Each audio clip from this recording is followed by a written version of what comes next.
Teleamazonas presenta 24 horas con Milton Pérez y Diana León. Buenas noches, amigos. Aquí empezamos. Para el gobierno, la destitución de Guadalupe Llori como presidenta de la Asamblea Nacional fue ilegal.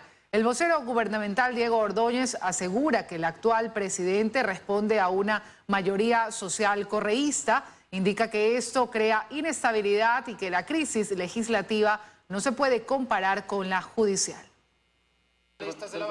Los socialcorreístas. El vocero del gobierno se refiere así a los socialcristianos y correístas que a su criterio orquestaron la destitución de Guadalupe Llori.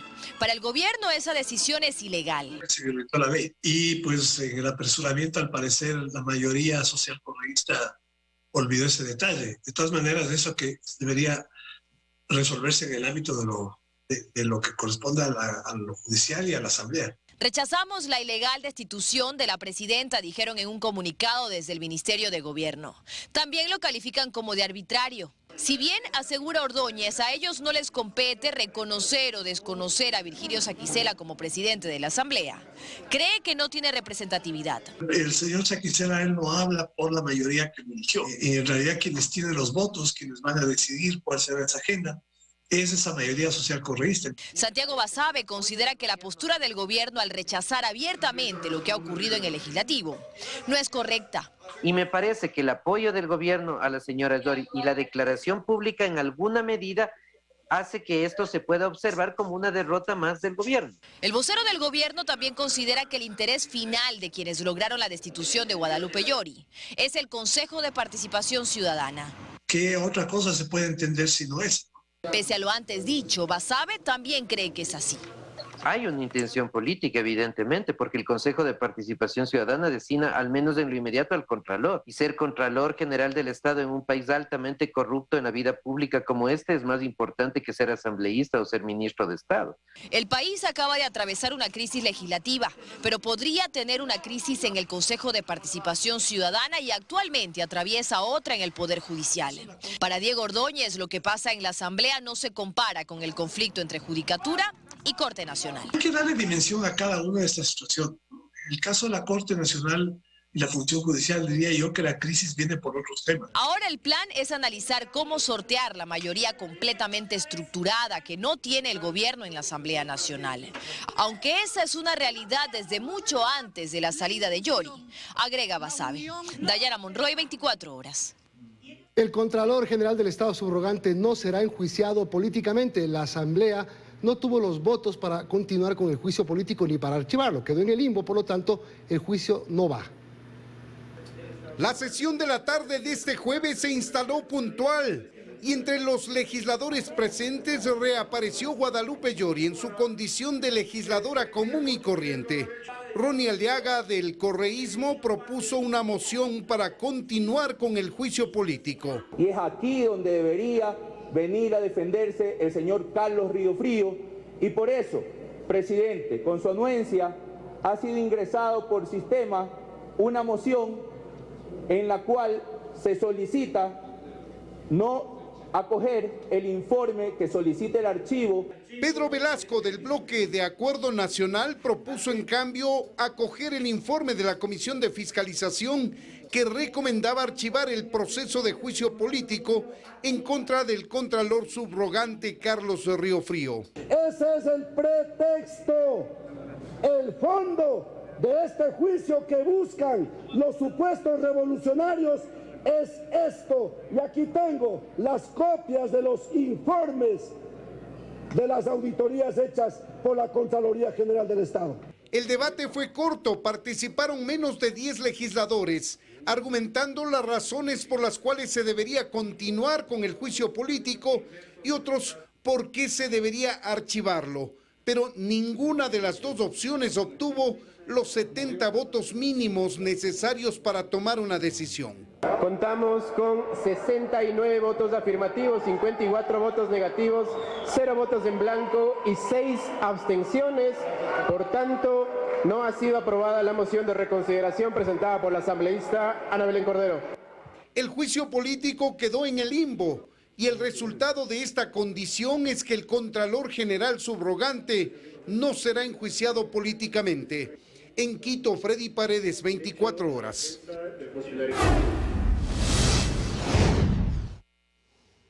La Comisión de Fiscalización de la Asamblea Nacional recaba información relacionada con la detención de Leandro el Patrón Norero, el supuesto cabecilla de una millonaria y poderosa banda delictiva que involucra a exfuncionarios públicos y a prófugos de la justicia.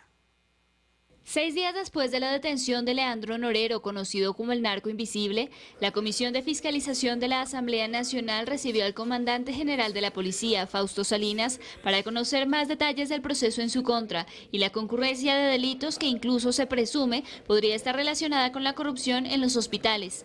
Pues entre los datos revelados por el comandante, se confirmaría que la casa donde se encontró a Norero habría pertenecido al prófugo en el caso Hospitales, Javier Jordán. Hay algunas relaciones, hay una línea de tiempo que fue expuesta en la Asamblea donde finalmente termina en una persona cercana a Leandro Norero. Dijo además que a la Policía Nacional le preocupan los lingotes de oro encontrados en su poder, pues revelarían una relación entre el narcotráfico y la minería ilegal. Porque es mucho más fácil para un cartel de narcotráfico movilizar un lingote de oro que 5 maletas con $10 millones. Durante la intervención, el debate se centró en las fotos en las que Norero aparece rodeado de exfuncionarios, como el expresidente Rafael Correa, el exministro Ricardo Patiño y actuales asambleístas como Ronnie Aliaga. Uno de los miembros de la bancada de UNES dijo que no se puede caer en un sesgo. Insisto, presidente, el hecho de que el expresidente Rafael Correa aparezca en una foto con el señor que lo han detenido no dice absolutamente nada. Una fotografía en la calle puede ser casual, pero una foto en una piscina exclusiva de una mansión privada, esa no es una foto casual. Por su parte, la vicepresidenta de la Comisión, Ana Belén Cordero, puso sobre la mesa cifras que comparan la rigurosidad con la que se combatió el narcotráfico en gobiernos anteriores. En el 2013, gobierno de Rafael Correa, fue el mejor año de incautación de droga, 56 toneladas. En el 2021, que durante 6 meses gobernó Lenín Moreno, 201 toneladas. En Quito, Daniela Valencia, 24 horas.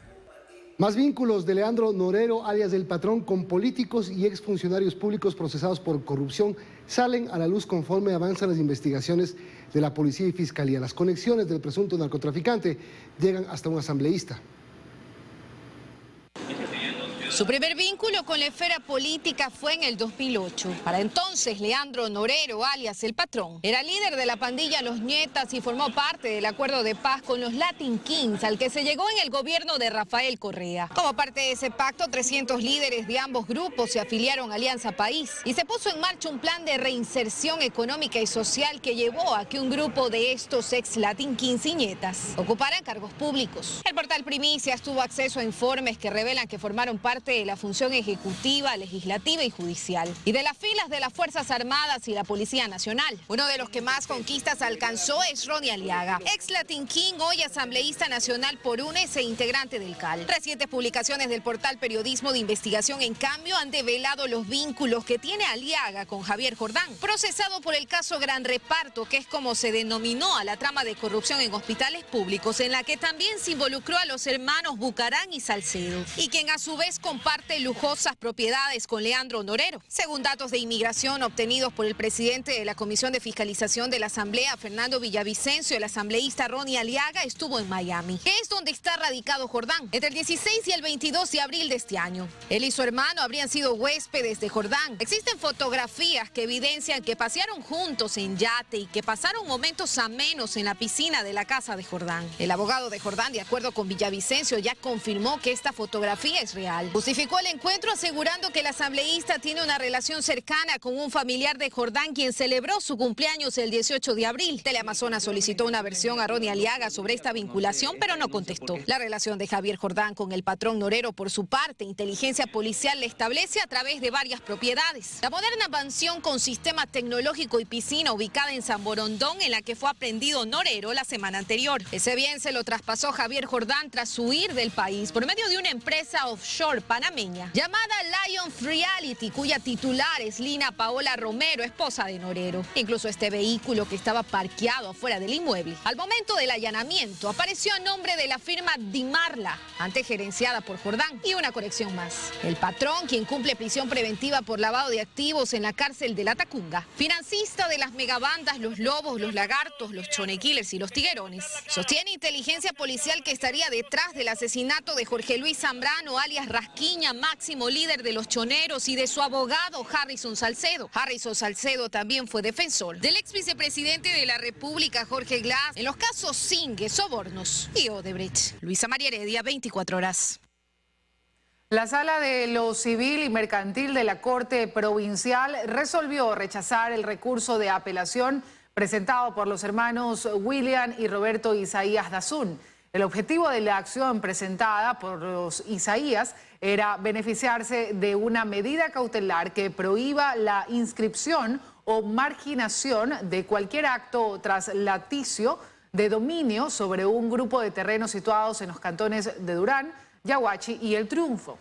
Ahora será la Corte Provincial de Justicia quien conozca y resuelva sobre este recurso. Seguimos, amigos. La Corporación Nacional de Telecomunicaciones se enfrenta a una crisis sin precedentes tras varios años de administraciones irregulares que han desvalorado a la empresa al punto de no ser considerada seriamente en el mercado junto a sus competidoras. La empresa usaba software pirata y muchos de los documentos de respaldo de contratos no existen o están en bodegas llenas de ratas. Según las estimaciones, al cierre de este 2022, la Corporación Nacional de Telecomunicaciones nuevamente caerá en sus ingresos y las utilidades para el Estado serán menores que en 2021. El gigante de las telecomunicaciones de Ecuador, la empresa que se supone rentable por excelencia, resta su valor año a año y casualmente desde que se habló de las intenciones de concesión o venta.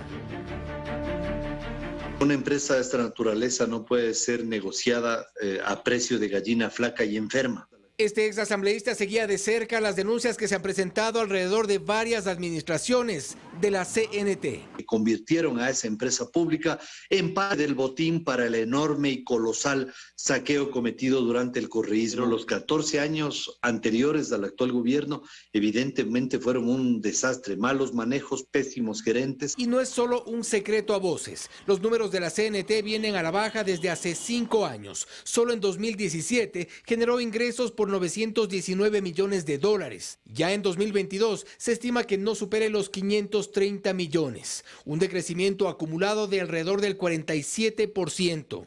Se redujo la inversión de manera significativa en la empresa en los últimos 4 o 5 años. A alguien pudo interesarle tener una empresa caída, una empresa que vive de la tecnología y que paradójicamente ha estado usando equipos con tecnología de hace 13 años. Una empresa estatal usando también software pirata. De licencias que no, de software sin licenciamiento. Y para hablarlo con claridad, de software pirata utilizado en infraestructura clave de la empresa. Cosas que por no afectar más la imagen de la marca, pensando en el bien del país, no la hemos denunciado. Y en estas condiciones difícilmente captar clientes y ser competitivos. Una muestra del número de clientes entre el 2018 y 2022 es el ejemplo de esta caída. En Internet fijo, en 2018 tenía 950,000 clientes. Para 2022 cayó a 584,000. En cuanto a la telefonía, 2 millones en 2018, 1.3 millones en 2022. Servicio de televisión pagada, 390,000 en 2018, 111,000 en 2022. Lo que parece imposible en el mercado de las telecomunicaciones, la estatal lo logró. En el auge de la pandemia, cuando todos demandaron servicios de telefonía e internet, a CNT se le fueron los usuarios. Un cuadro comparativo de abril de este año entre las ventas y las deserciones lo evidencia. Para el servicio de telefonía fija se firmaron 2.203 contratos, pero desertaron 41.845.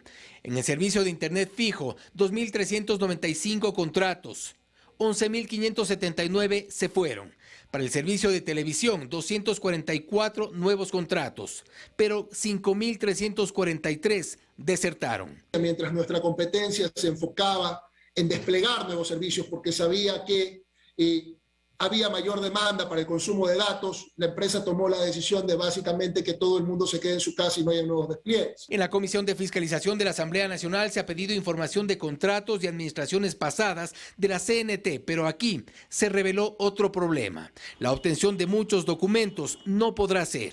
Unos desaparecieron y otros se los comieron. Básicamente han sido tiradas en subsuelos donde hay hasta ratas y las ratas se han comido los archivos. No me estoy inventando, no estoy mintiendo, es la realidad de lo que hemos encontrado. Y esta es apenas una pequeña muestra de la situación del gigante estatal de las telecomunicaciones, la empresa que difícilmente debía perder y perdió. La empresa que se pretende vender, y quizá en esa intención esté la respuesta del por qué cada vez vale menos. En Quito, Fausto Yepes, 24 horas. Otro tema en Quito, portar armas blancas se sancionará con una multa económica, así lo decidió finalmente el Consejo Metropolitano, hoy con 17 votos a favor. En este cuerpo legal se establecen acciones de prevención, atención, protección y sanción dentro del ámbito de las competencias metropolitanas. La multa por portar armas blancas en el espacio público será de $212,50. Además, se confiscará el arma. En cambio, si una persona porta el arma blanca en espacios turísticos, parques metropolitanos y el transporte público, será multada con un salario básico unificado, $425. La Agencia Metropolitana de Control será el ente que ejecutará los procedimientos. La Policía Nacional abrió la convocatoria para incorporar más de 7.600 servidores policiales. Un nuevo proceso de reclutamiento que pone en debate la calidad de la formulación policial. Lamentablemente son estos hechos aislados los que restan credibilidad y confianza de la ciudadanía a la institución policial. Agentes llamados a defender al ciudadano reaccionando ante el peligro como un civil, lo que lleva nuevamente al debate el papel y la preparación de la Policía Nacional. ¿Realmente incrementar el número de miembros policiales es la respuesta ante una creciente ola de inseguridad o hace falta mejorar la calidad en la formación? Para el abogado experto en temas de seguridad, Hugo Espín, los 51.000 miembros que integran la Policía Nacional están totalmente desatendidos. Tienen una necesidad inmediata de mejoras en la calidad de su formación, en la disponibilidad de medios y condiciones para incrementar la capacidad operativa de ellos. Algo en lo que coincide la asambleísta, miembro de la Comisión de Soberanía, Integración y Seguridad de la Asamblea Nacional, Geraldine Weber. Es lamentable, ellos tienen una gran escuela de formación, pero les cobran inclusive las balas. Ellos necesitan, yo considero que no solamente una capacitación integral, una capacitación emocional. Mientras tanto, para combatir el flagelo de la violencia y el crimen organizado, desde el Ministerio del Interior se anunció la convocatoria para incorporar 7.657 policías y fortalecer la institucionalidad. 30.000 policías es la meta del gobierno nacional para incorporarlos y formarlos durante el periodo que resta del gobierno. El periodo de formación de ellos van a ser 6 meses y luego la Policía Nacional ha planificado cursos mandatorios con la finalidad de que ellos complementen los 2 años que estaba planificado por la Policía Nacional. Para Espín, sin embargo, no se evalúa el impacto de una vinculación de tal magnitud. Esta es una carrera que tiene 40 años de duración. Es una carrera que tiene que tener un impacto económico de larga data, que tiene que ser planificada adecuadamente en todo lo que va a ser el impacto para el Estado en todos los demás sistemas. De ahí que indica que existe mucha exigencia y poco apoyo para la institución encargada de mantener el orden público. En Quito, Daniela Valencia, 24 horas. Más noticias, amigos. El Hospital Abel Gilbert de Guayaquil realizó las pruebas de funcionamiento del servicio de externalización de farmacias de la consulta externa. El plan se implementará en pocos días más. En el Ministerio de Salud ultiman detalles, que esta vez sí va la externalización de farmacias de consulta externa, aseguran. La ministra de Salud, Jimena Garzón, en una entrevista radial, confirmó que faltan pocos días para su lanzamiento. Nosotros el día de ayer estuvimos en la ciudad de Guayaquil haciendo las pruebas ya in situ, las pruebas de funcionamiento del sistema. Tuvimos la oportunidad de estar en el Hospital Abel Gilbert en Guayaquil y hacer un simulacro de cómo va a ser atendido un paciente. Pero ¿cómo funcionará? De lo que se conoce hasta ahora, al finalizar la consulta, el médico prescribe la receta dentro del sistema electrónico. La información llega a las farmacias y al paciente se le entrega la receta con un código QR. Con la receta, el paciente o su familiar se acercan a la farmacia, entregan el documento al dependiente, este lee el código de barras, verifica que la medicación se encuentra en stock, entregan el documento, su medicina y usted sale sin pagar nada. La receta tendrá un plazo máximo de 3 días para ser canjeada. Vamos a empezar esta primera fase con las farmacias más cercanas a los hospitales. En esta primera fase, 3 cadenas de farmacias con 36 locales darán el servicio en 4 ciudades. Todos los hospitales que estarán dentro del plan aún no se conocen. El servicio de externalización de farmacias ha sido postergado al menos 3 veces. Los pacientes esperan que esta vez sí se concrete. ¿Le gustaría que ya no tenga que comprar usted? Claro, eso sería muy bueno. Normalmente que cumplan lo que hace la ley. Pues. Lo que se ofrece por parte del gobierno. Al menos 2 años durará el convenio de adhesión entre farmacias y entidades que forman parte de la Red Integral Pública de Salud para el proceso de externalización de farmacias de consulta externa.